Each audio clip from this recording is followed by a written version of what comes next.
خواتین کی بھی بہت زیادہ انرجی خرچ ہوتی ہے فیڈنگ میں, اسی طرح بچے کی ولادت میں.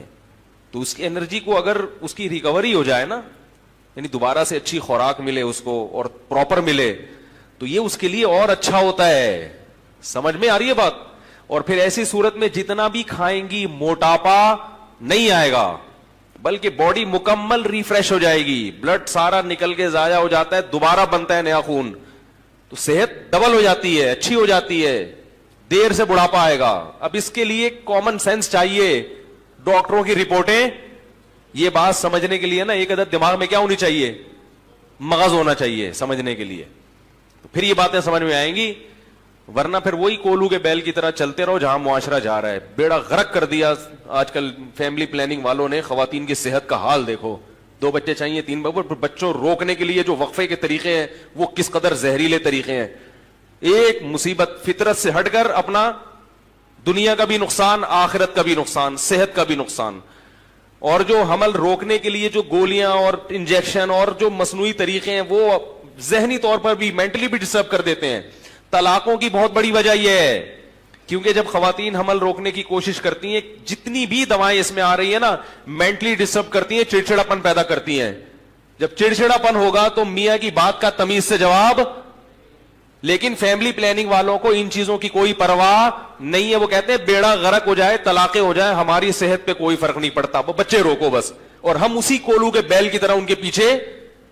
کولو کے بیل کو جب گھمایا جاتا ہے نا, کولو کا بیل دیکھا ہے بھائی جان؟ بیل ہوتا ہے وہ گاؤں دیہاتوں میں نا گھوم رہا ہوتا ہے, اس کی آنکھوں پہ پٹی باندھ دیتے ہیں اور گلے میں گھنٹی. گلے میں گھنٹی اس لیے کہ مالک کو پتا رہے کہ چل رہا ہے, یہ ٹن ٹن ٹن آواز آ رہی ہے. پٹی اس لیے باندھ دیتے ہیں کہ اس کو بیوقوف بنایا جاتا ہے کہ تمہیں ہم لانگ روٹ پہ لے کے جا رہے ہیں, اس علاقے سے تمہاری ہجرت ہو رہی ہے, تم یہ علاقہ ہمیشہ چھوڑ کے, یہاں تمہیں روزانہ آٹا پسوایا جاتا ہے تمہارے ذریعے سے, چلو یہ وطن چھوڑ کے. کیا خیال ہے؟ قیس جنگل میں اکیلا ہے, جانے دو, خوب گزرے گی مل بیٹھیں گے جب دیوانے دو. صحیح ہے نا؟ وہ بھی اکیلا ہے تو ہم بھی اسی کے پاس جا کے بیٹھ جائیں گے. تو اس کی آنکھوں میں پٹی باندھ دیتے ہیں اور بیل چلتا ہے, لانگ روٹ پہ جا رہا ہے, حالانکہ وہیں گھوم رہا ہوتا ہے. ٹھیک ہے نا؟ تو یہ جو فیملی پلاننگ والے اور یہ جس قسم کی آپ کی میڈیا ٹریننگ کر رہا ہے نا آپ کی, تو آپ کولو کے بیل کی طرح سب کی زبان پہ ایک ہی لفظ ہے, تربیت نہیں ہو سکے گی, خرچے کہاں سے پورے نہیں. ایکچولی یہ وہ زمانہ نہیں ہے جو پرانا والا زمانہ تھا, ایکچولی یہ وہ پہاڑوں پتھروں کا دور نہیں ہے. یہ سب گنتیاں ہیں جو سکھائی جا رہی ہیں, سمجھے, پٹیاں ہیں جو پڑھائی جا رہی ہیں. تمہاری صحت بھی برباد, تمہارا گھر بھی خوشحال نہیں بنے گا. جب نسل نہیں ہوگی تو کیا چچے, کیا ماموں, کیا بھتیجے, کیا نواسے, کیا داماد, کیا بہو ہیں, سب سیٹ اپ تیل ہو گیا.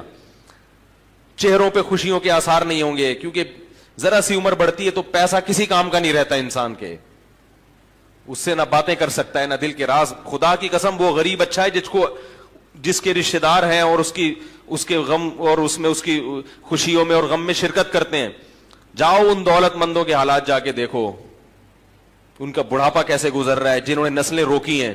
خیر, تو کولو کے بیل بننے کی کوشش نہ کریں, تھوڑی سی سینس استعمال کر لیا کریں. سمجھ رہے ہیں کہ نہیں سمجھ رہے؟ پھر بھی نہیں ہے تو کوئی بات نہیں.